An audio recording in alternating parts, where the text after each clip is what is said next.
Hello, today let's review Santal Pacifici from Patio. And Patio is a local perfume brand that I encountered not long ago while traveling in Granada, Spain. And among all the fragrances I tried, this Santal Pacifici was my favorite. As a scent, this is a perfume I genuinely enjoy. It has been a long time since I smelled a sandalwood fragrance that felt refreshing. The way this perfume combines meringue notes with sandalwood feels genuinely new, and it is not the typical, blue masculine fragrance or aquatic shower gel kind of scent. What makes it interesting is that it does not treat sandalwood in a familiar way, creamy, temple-like, meditative, or inward-looking. Instead, it places sandalwood inside the sea breeze. It makes sandalwood feel more open, lighter, and brighter. But at the same time, this perfume also makes me want to talk about the story behind it. Its official description is not simply saying this is a meringue sandalwood. Instead, it places the fragrance within a very grand historical narrative, which is Spanish navigation, the discovery of the New World, the Pacific Empire, adventure, and cultural exchange. That makes this fragrance much more complicated from my perspective. It is not only a work of scent, but also a form of historical imagination. Does it smell good? I think it does.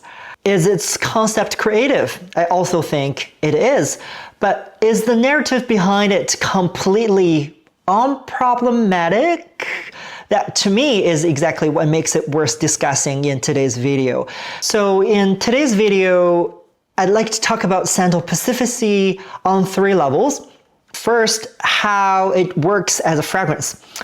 Second, why the combination of meringue notes and sandalwood feels creative. And third, why the Spanish maritime and Pacific colonial background it borrows from both fascinates me and makes me feel a bit uneasy. Let's begin with the scent itself. I'll give it a try.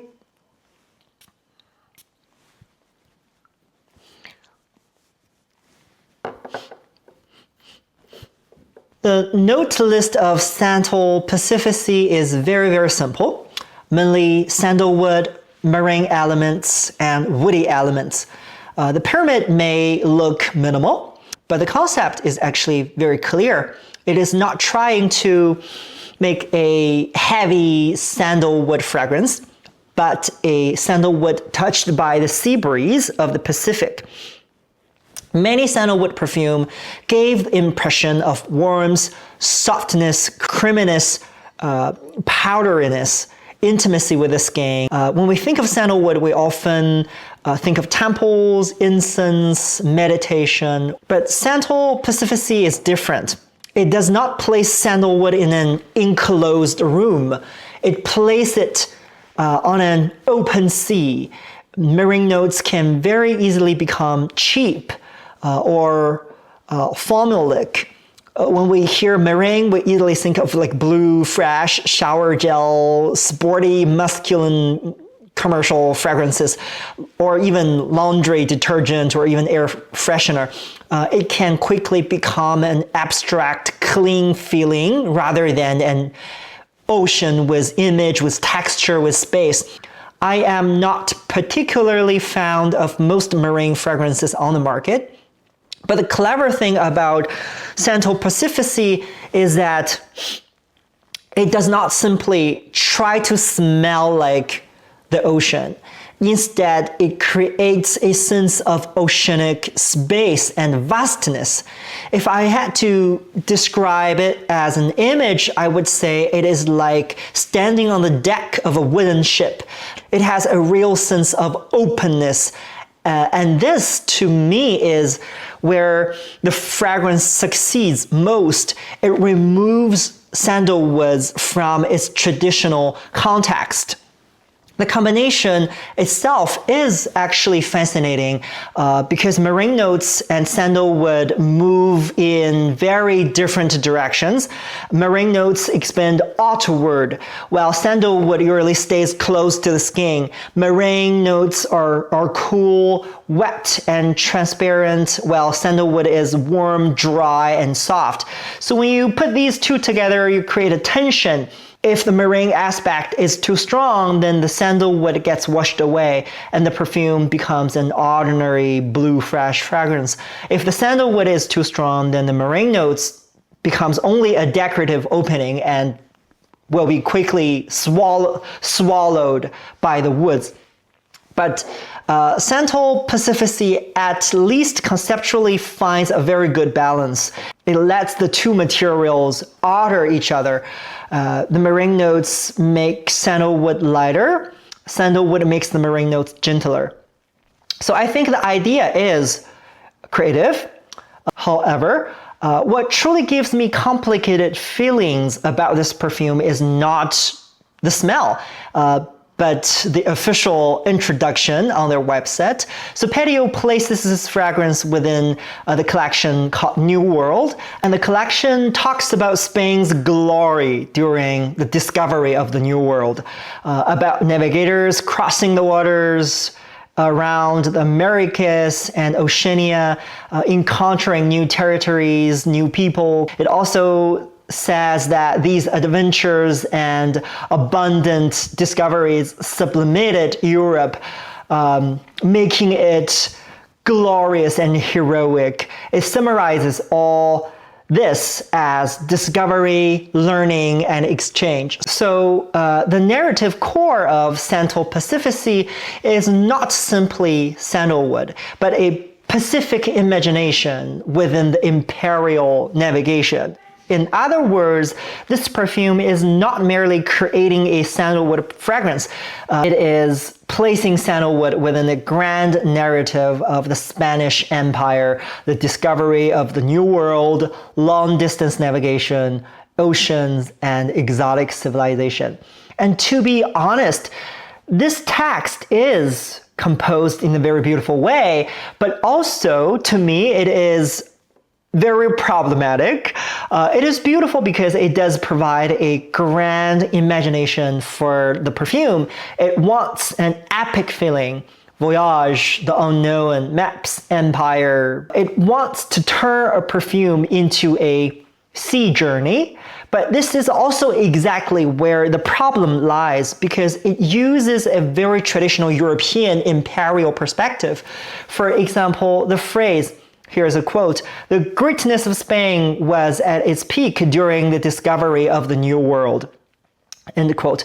So this phrase directly links the height of the Spanish Empire to the so-called discovery of the New World in an openly celebratory tone. And this is a Eurocentric historical view. The New World was, of course, only new to Europeans. For the indigenous people of the Americas, Oceania, and the Pacific region, those lands, those culture, material, religions, and societies had long existed. So they were not blank worlds waiting to be discovered. From the perspective of cultural criticism, the problem with Santal Pacifici is not a perfumery problem, but a narrative problem. It tries to turn the Pacific into a vast, gentle object that can be gazed and possessed by Europe. On the surface, this is romantic, but behind it, the European subject is still the one looking, imagining, entering, and naming the world. The Pacific becomes the site of their spiritual experience, heroic journey, and sensual elevation. When the official website describes all this as discovery, learning, and exchange, It quietly erases the very heavy parts of colonial history. Spanish navigation and colonization were not merely romantic adventures. They also involved conquests, missionization, resource extraction, violence, disease transmission, forced labor, and the transformation of local social structures.